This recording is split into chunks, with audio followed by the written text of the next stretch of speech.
Иран мұнай экспорты бойынша әлемде 3-ші орын, газ қоры бойынша 2-ші орында.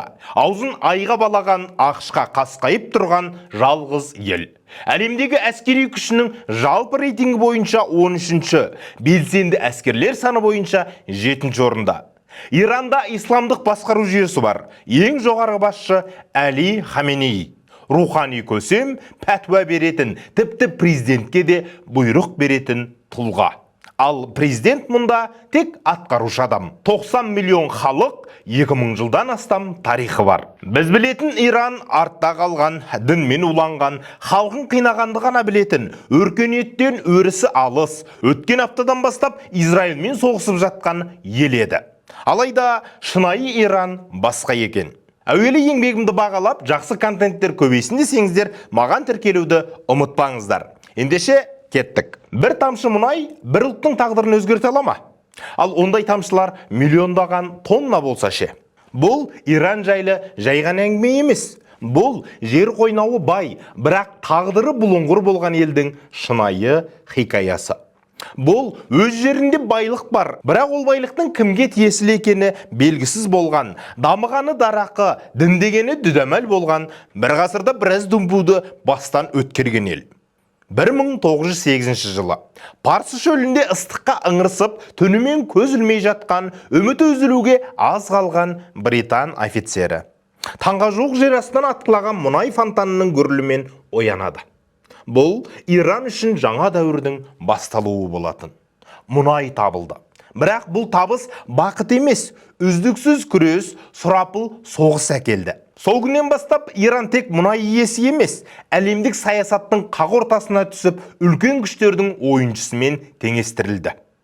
1979 жыл халық көтеріледі. ақш елшілігі қоршауға алынады.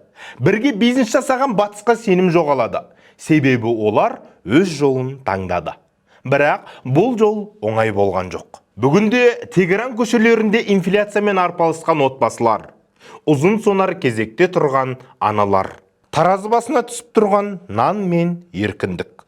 Иранды иландырып жарты ғасыр билеген аятолла билігі аяқталудың алдында тұр. Бұл жай ғана тарих емес, бұл бізге сабақ. Өйткені Иранның таңдауы тәуелсіздік, ал тәуелсіздіктің бағасы қашанда ауыр. Осы видеода біз сізбен бірге Иранның бір ғасырдан астам жолын шоламыз. Мұнай мен революция, санкция мен ғылым, қаһармандық пен қателік, хиджаб пен қиындықтар. Бәрі де бір халықтың егемендікке ұмтылған тарихы. Израильмен соғыс басталғалы аптаға жақындады. Иран халқының қалауы не билігінің қауқары қандай, соғыстың соңы қалай болмақ? Ендеше, бағыз заманнан біздің бабалармен күрескен, діндескен, қызылбас боп қырылысқан алып империяның бүгінгі билігі не бүлдірді, нені тындырды? Талдайық, тарқатайық. Видеоны соңына дейін қараңыздар, қажет болады. 1908 жылы Парсы шөлінде қапырық түнеді. Британдық инженер Джордж Рейнольдс бірнеше айдан бері мұнай іздеп шаршаған. Бұрғы тереңге бойлап жер ішінен гүр еткен дыбыс естіледі. Кенеттен жер астынан атқылаған қара сұйықтық, мұнай аспанға шығады. Бұл сәт тарихта Машид Сулейман кен орны ретінде қалады. Иран алғаш рет үлкен мұнай көзін тапты. Бірақ бұл табыс ең алдымен Иранның өзіне емес, Ұлыбританияға пайда келді. Себебі бұдан 7 жыл бұрын 1901 жылы британ кәсіпкері Уильям Нокс D'Арси Иран шахымен келісім жасасқан. Келісім бойынша Иран аумағындағы мұнайды барлау мен өндіру құқығы түгелдей D'Арси компаниясына берілді. Ал Иран бұл келісімнен тек 16% пайда көретін болды. Бірнеше жылдан кейін осы келісім негізінде Anglo-Persian Oil Company құрылды. Бұл компания кейін әлемге British Petroleum, яғни BP ретінде танылды. Британия үшін бұл мұнай стратегиялық ресурсқа айналды. Британ империясының әскери флоты көмірді жағудан мұнайға ауса бастады. Жаңа жанармай, жаңа қуат көзі. Ал қуат үстемдікке жол еді. Парсы мұнайы Британ империясының жүрегіне айналды. Бірақ сол кезде Иранда басқа әңгіме басталып жатқан. Халық арасында ашу-ыза күшейді. Неге өз жерімізде, өзіміздің байлығымызды біз емес, басқа ел пайда көріп отыр деген сұрақ көтеріле бастады. Себебі мұнай өндіру көлемі артқан сайын пайда да көбейді. Бірақ бұл байлық Иран халқына жетпей, шетелдік компаниялар мен сарай ішіндегі шенеуніктердің қалтасын ғана қалыңдатты. Осы әділетсіздік кейін ұлттық қозғалыстардың бастамасына айналады. Ал Иранның мұнайы ел ішіндегі ең басты саяси тақырып болды. Мұнай енді тек экономикалық ресурс емес, ол ұлттық намыс, тәуелсіздік пен егемендіктің символына айналды. Мінекей, Иран мен Ұлыбритания арасындағы алғашқы мұнай байланысы осылай басталады. Қара алтынның алғашқы тамшысы жер бетіне шыққан сәттен бастап, бұл елдің тағдыры түбегейлі өзгерді. Бірақ бұл өзгерістердің парсы халқына әкелетін салдары әлі де алда еді. 1951 жылы Иранда жаңа кезең басталды. Парламент, мәжіліс мұнайды ұлттық меншікке алу туралы шешім қабылдайды. Бұл заң 15 сәуірде өткенімен ресми түрде 17 сәуірде бекітіледі. Бұл өз ресурсы үшін Иран үкіметі де белсене кіріскен кез еді. Бұрын Араб-Парсы мұнай компаниясы, яғни кейінгі BP, өндіріс көлемінің бәрін иеленіп келді. Иран қаншама мұнай шығарса да пайда шетелге кетеді. Сондықтан мәжіліс 1951 жылы барлық мұнай біздікі деп мәлімдейді. Ал оған басшы болып премьер-министрлікке Мұхаммед Моссадық сайланады. Менің ұраным Иран мұнайы Иран халқына арналады деді. Ол халыққа ұлттық қордың осыдан бастап азаятынын айтты. Сол кезде ел басшылары мен халықтың талаптары ұлттық егемендік болғасын бәрі көнді, шыдауға бекінді. Бірақ жүк ауыр болды. Өндіріс тоқтап, шетелге мұнай сатылмай қалды. Абадан зауыты жұмысын тоқтатып, өндіріс 1950 жылғы 242 миллион баррельден 1952 жылы тек 10 миллион баррельге түседі. Экономика құлдырап, халық кедейленді. Жағдай мейлінше ушыға түскенде Британия Иранды халықаралық сотқа жүгіндіріп, салым сұрай бастайды. Ал ақш басында араласпады, кейін коммунизм ықпалына сене бастады. Сол кезде Британия Мәскеуге Иранды тоқтат деп өтініш жасады. 1953 жылы геосаяси шиеленіс туындайды. 15-19 тамыз аралығында ақштық ЦРУ мен Ұлыбританияның М-16 Аякс операциясы бойынша бүлікшілерге көмектесіп, Иран мемлекетінде төңкеріс жасады. Моссадықты биліктен кетіреді де, оны қамауға алады. Сол күні мыңдаған адам шеруге шығып, 300 адам қаза болды. Пост-революциялық Иранда бұл оқиға 28 мүрдет деп аталады. Мұнайды қайтадан шетелдік консорциум басқаратын болды. Сөйтіп, Иран мұнайын ақш, Британия, Франция бөлісті. Моссадық өмірінің соңын түрмеде және қатаң бақылауда өткізеді. 1967 жылы қайтыс болады. ЦРУ бұл іске қатысы барын 2013 жылы ғана мойындайды. Шын мәнінде бұл төңкеріс ақш пен Ұлыбританияның бірігіп жасаған қастандығы екені ресми нақтыланды. Шахтың ақ революциясы 1963 жылы басталып 79 жылға дейін жалғасқан реформалардың легі болды. Бұл жерді бөлу, оқу ағарту, әйелдердің құқықтары, индустрияны дамыту бәрі де Иранды жаңартып, дамыған мемлекетке айналдыру үшін болатын. Жер реформасы. Ауыл шаруашылығына арнайы жер берілді. Шамамен 2,5 миллион отбасы бұны иеленді. Бұл шағын пайдалану мен орта деңгейлі фермерлікті дамытуды көздеді. Оқу ағарту бойынша сұйықтық корпус бағдарламасы іске қосылды. Онда жастар ауылдарға жіберіліп, халықты сауаттандыруға мұрсат етті. Сауаттылық 26%-дан 42%-ға дейін өсті. Әйелдердің құқықтары кеңейді. Оларға сайлауға қатысуға рұқсат беріліп, заң бойынша теңдік жасалды. Бұл ислам әлеміндегі айтарлықтай бетбұрыс болды.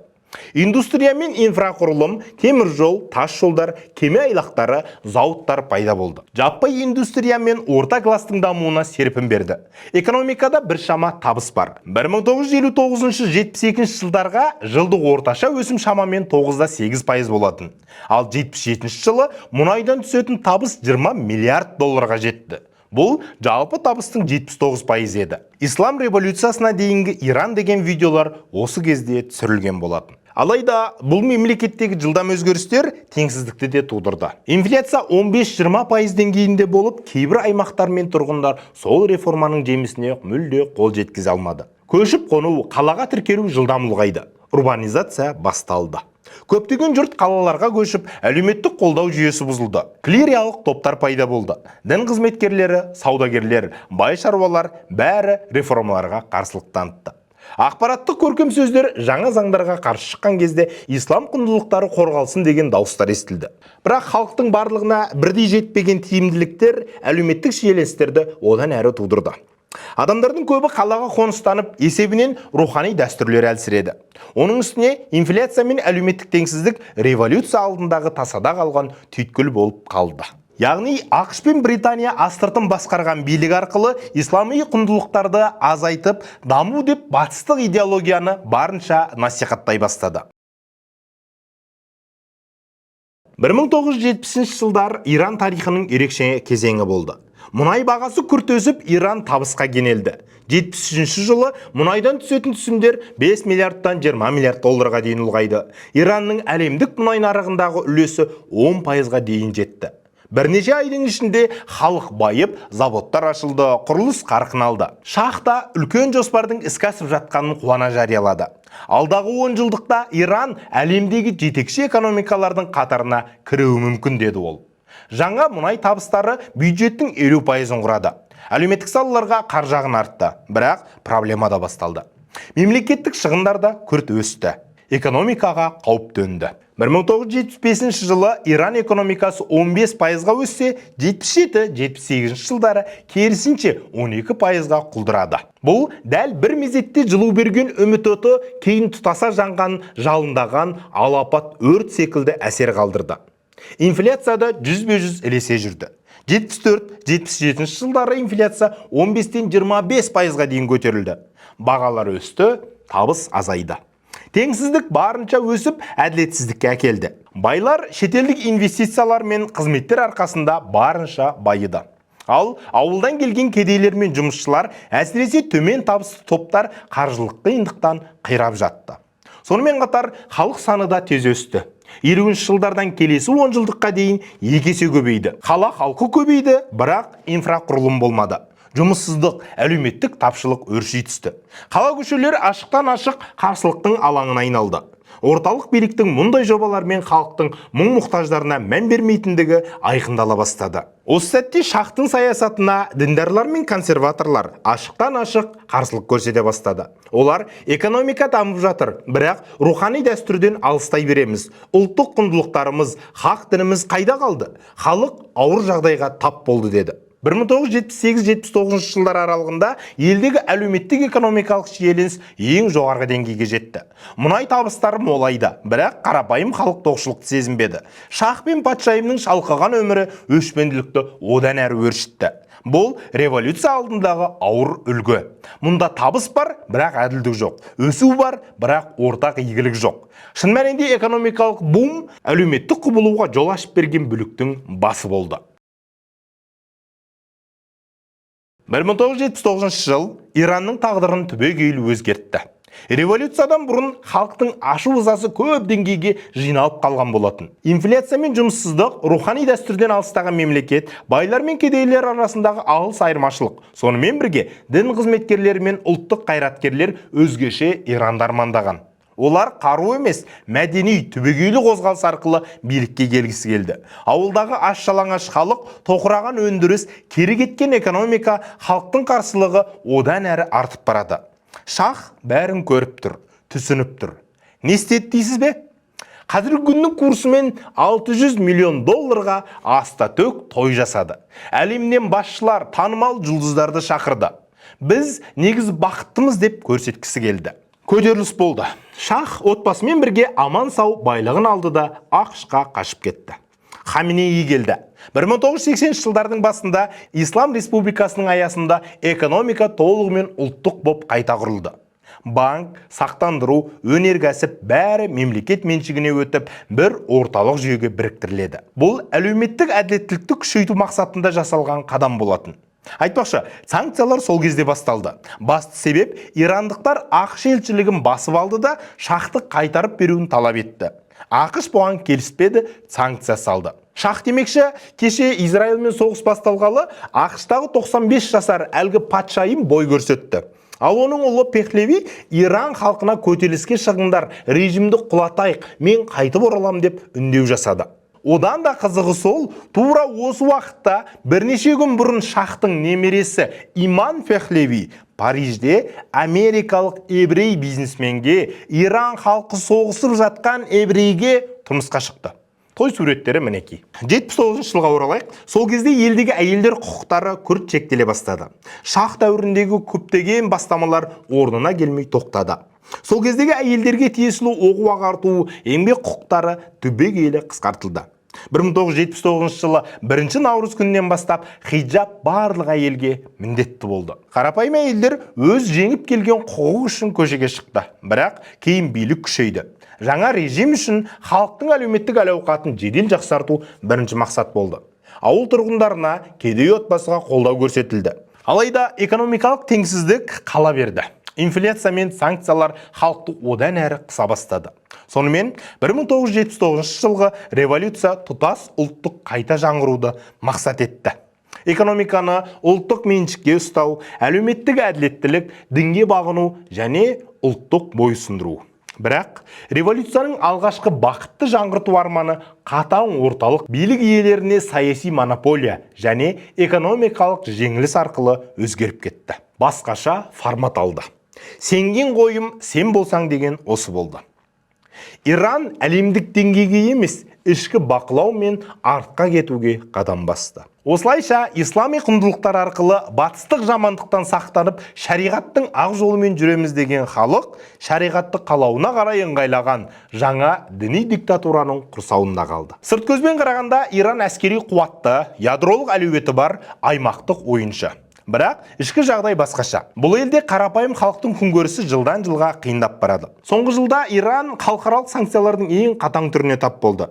Әлемнің көптеген елдермен сауда жүргізуге шектеу қойылды. Ирандық банктер SWIFT жүйесінен ажыратылды. Мұнайды еркін сату мүмкіндігі жойылды. Ал мұнай ел бюджетінің басты көзі болатын. Қарапайым халық үшін бұл не деген сөз? Импорттық тауарлар бағасы күрт өсті. Мысалы, қарапайым дәрі-дәрмек, азық-түлік, тұрмыстық техника бәрі 2-3 есе қымбаттады. Өйткені шетелден тасымалдау қиын әрі қымбат. Ұлттық валюта, ирандық реал әлемдегі ең әлсіз валюталардың бірі. Бүгінгі таңда бір ақш доллары 40 мың, 50 мың реалға жуық. Бұл ел ішінде гиперинфляцияның белгісі. Ал халық қазір не істеп жатыр? Көптеген адамдар жинақ ақшасын алтынға немесе шетелдік валютаға айналдырып жатыр. Тіпті нарықта алтынды күнделікті тірлікте қолдану қалыпты жағдайға айналды. Білім мен медицина саласы да қысымда. Кейбір университеттер шетелдік оқулықтар мен технологияларға қол жеткізе алмай қиналып отыр. Дәрігерлердің барлығы шетелге кетіп жатыр. Ал жастар үшін ең үлкен арман елден кету. Бірақ осы қиындықтарға қарамастан қоғам толық күйремеді. Жеке кәсіпкерлік дамуда, әсіресе технология мен химия өндірісінде Иран өзінше жол іздеуде. Мемлекет баламалы нарықтарға Қытай, Ресей, Түркия арқылы сауда жүргізіп, экспорттық бағытты өзгертіп жатыр. Бұл жабық экономика мен жоқтан бар жасау философиясы. Иран халқы төзімді, бейімделгіш. Бірақ ұзақ мерзімді жоспар бойынша бұл жастар үмітін, ғылым қуатын жоғалту қаупін тудырады. Иран ядролық бағдарлама арқылы өзінің қауіпсіздігін нығайтуға тырысты. Бірақ әлемдік күштер үшін бұл ел қауіп төндіретін факторға айналды. Толығырақ тарқатсам былай. Иран 2005 жылдан бастап ядролық технологияға ұзақ жол бастады. Ал 2018 жылы ақш 2015 жылғы келісімнен шығып, қайта санкция салғаннан кейін Иран ядролық бағдарламасын қайта активтендіріп, уран байытуды күшейтті. 2025 жылдың маусымына дейінгі Иранның байытылған уран қоры 9,2 тоннаға жуық екен. Бұл атом бомба жасау үшін қажетті мөлшерге сай. Бұдан оның breakout time, қажетті технологияны дамытуға кететін уақыт бұрынғыдай бірнеше ай емес, бірнеше күнге дейін қысқарған. Бұл үрдіске Израиль imminent threat деп жауап беріп, ядролық объектілерге қарсы дәлме-дәл әуеден соққылар жасады. Иран қарулы күштері Хамас емес. Иран бұл бағдарламада ядролық қару әзірлеп жатқан жоқ, нақты дәлел жоқ дейді. Алайда Израиль мен ақш-тың арасындағы кернеу күшейген сайын көптеген сарапшылар Иранды ядролық қаруға өтуге алшақ емес деп қауіптенеді. Осынша шиеленіскен қарсылық ретінде Иран жоспарлы түрде ядролық инфрақұрылымды көбейтіп, жаңа байыту орталығын салуға көшті. Бұлар Натанс, Фордоу, бұрынғы қорғаныстағы нысандар, енді үшіншісі жасырын сайт ашылады. ақш Иранның энергетика саласына қосымша шектеулер енгізуде. Иранда бұған жауап ретінде ядролық мәселені халықаралық келісімдер аясында реттеуге мүдделі екенін, бірақ баяу болатынын мәлімдеді. Иранға байланысты Қытай ядролық келісілген режимді қолдайды және санкцияларды заңсыз деп санайды. Ал Ресей өзара әріптестікке дайын. Ядролық энергетика Башехр 2 жобасы кең стратегиялық серіктестік 25 жылдық келісімдер бекітілген. Осылайша Иран бір жағынан санкцияға душар, халқының өмірі қиындап жатқан ел. Ал екінші жағынан ядролық бағдарлама арқылы өз қорғанысын күшейтуге тырысуда. Үшінші жағынан Ресей мен Қытайдың көмегі арқылы халықаралық аренада өз орнын сақтап отыр. Алайда дәл қазіргі уақытта басына қара күн туғанда Пекин де, Мәскеу де керемет көмектесіп жатқан жоқ. Бүгінгі Иран тарихы бай, мұнайы мол, халқы төзімді мемлекет. Ол 100 жылдан астам уақыт бойы өз ресурстары үшін күресіп келе жатқан ел. Ұлыбританиядан басталған қысым, ақш-пен болған текетірес, Израильмен созылған шиеленіс бұл Иран жолының бір бөлігі ғана. Иран сырттан қысым көрсе де ішкі жолынан таймаған мемлекет. Ол ұлттық байлықты қолында ұстағысы келді. Сол үшін көтерілістерге шықты. Революция жасады. Ядролық бағдарлама құрды. Санкцияға қарсы тұрды. Бұл таңдау оның егемендікке ұмтылғаны. Бірақ бұл егемендік жеңіл берілген жоқ. Бағасы халықтың әл-ауқаты, экономикалық тұрақсыздық, халықаралық оқшаулық. Осыдан сұрақ туындады. Тәуелсіздік пен оқшаулықтың арасындағы шекара қайда? Иран өз жолын таңдады. Бірақ ол жолда көптеген мүмкіндіктер мен адамдар жоғалды, қаза болды. Өркениет пен қауіпсіздіктің тепе-теңдігі жоғалды. Бірақ мүмкін Иран үшін ең маңыздысы бөгде күшке бағынышты болмау деген сенім болар. Олар үшін бұл экономикалық мәселе ғана емес. Бұл ұлттық намыс, діни парыз, тарихи сабақ. Ақш өзі бата алмай Израильдің қолтығына су бүркіп отырғаны белгілі. Израильдің Палестинадағы қанғасапты, қырғын соғысты жасап жатқаны барша әлемге аян болса да, әшейінде өре түрегелетін елдер тып-тыныш. Ал одан да ең өкініштісі, мұсылман бауырын қырып жатқанда, мұсылман мемлекеттері тым болмаса үнсіз қалудың орнына дұшпанға, еврейлерге болысып жүргені өкінішті. Әрине, діни жақтан арабтардың суннит бағыты, парсылардың шиит екенінде ескеруге болар. Алайда саясат деген сол. Мұсылман болғанымен әр ел өз ұлтын, өз халқының мүддесін бірінші ойлайды. Бүгінгі таңда Иран Қытай мен Ресеймен жақын. Олармен сауда жасайды, технология алмасады. Геосаяси блокқа біргеді. Алайда бұл достықтың да өз шекарасы бар. Себебі түбінде әр ел өз мүддесі үшін бәрібір әрекет етеді. Израиль мен Иран арасындағы соғыс соңғы күндері тіптен ушығып барады. Бұған ақш пен Ресей де қосылуы әбден мүмкін. Иран генералдарының шетінен өлтіріліп жатқаны, қазіргі Хаменеи мен басшылардың қашып кетті деген деректер де айтылуда. Анығын Алла біледі, бірақ ақпараттық соғыста, кибер соғыста қатар жанама жүруде. Амина Махсум хижабын шешті деп қаншама халық көтеріліске шықты. Иран билігін халқы төңкерейін деп жатыр, халық жаппай қарсы деген ақпараттар желіде есіп еді ғой. Бірақ нәтижесіз болды ғой. Неге? Өйткені расымен де ақпараттарда көрсетілгендей анау айтқандай деңгейде емес еді. Интернетте асып кетсе 100 әйел шашын кесті. Тіпті оған жетпейді. Көшеге көтеріліске шыққандар 1000-ға жуық. Бірақ әлемге миллиондар шығып төңкеріп жатқандай әсер етті, бақ солай көрсетті. Ал 90 миллион халықпен салыстырғанда ішіндегі 100 бен 1000-ы кішкентай ғана цифр. Бұл мынандай ғой. Алматыда бір құбыр жарылып көшені су басты деп жаңалық таратса, ауылдағы кісілер бізге хабарласады ғой, алаңдап. Бүкіл Алматы су астында қалған сияқты. Бұл да сондай ақпараттық соғыстың бір қарулары ғана. Достар, байқасаңыздар, соңғы жылдары шиеленіскен геосаяси шешімдер шетінен соғысқа айналып жатыр. Дамиық, оқиық, еліміз аман, жұртымыз тыныш болсын. Маған жазылуды ұмытпаңыздар. Достар, егер осы видео сізге ой салса, пікірде өз ойыңызды бөлісе кетіңіз. Достар, кеше ғана құрылып, жерінде тас пен құмнан артық ешқандай байлығы жоқ Израиль мемлекеті бүгінгі таңда әлемге өз білімімен әсер етіп отыр. Барлық инновацияның көш басында осы еврейлер тұр. Бұларды осы деңгейге жеткізген осы кітап, осы білім. Бұларды осы деңгейге жеткізген кітап. Бұларды осы деңгейге жеткізген білім. Сондықтан білімнің біздің болашағымыз үшін, сіз үшін пайдасын айтпасам да түсінікті шығар. Алайда көп кітапты жастан оқығанға уақыт, немесе университеттер мен қымбат курстарды алуға ақшаңыз жетпей жүрсе, біз қажет қосымшасын жасадық. Ішінде осы немесе басқа да кітаптардың, тіпті әртүрлі тренд болып жатқан салалардың курстарын біріктірдік, қазаққа қажет деген жоба жасадық.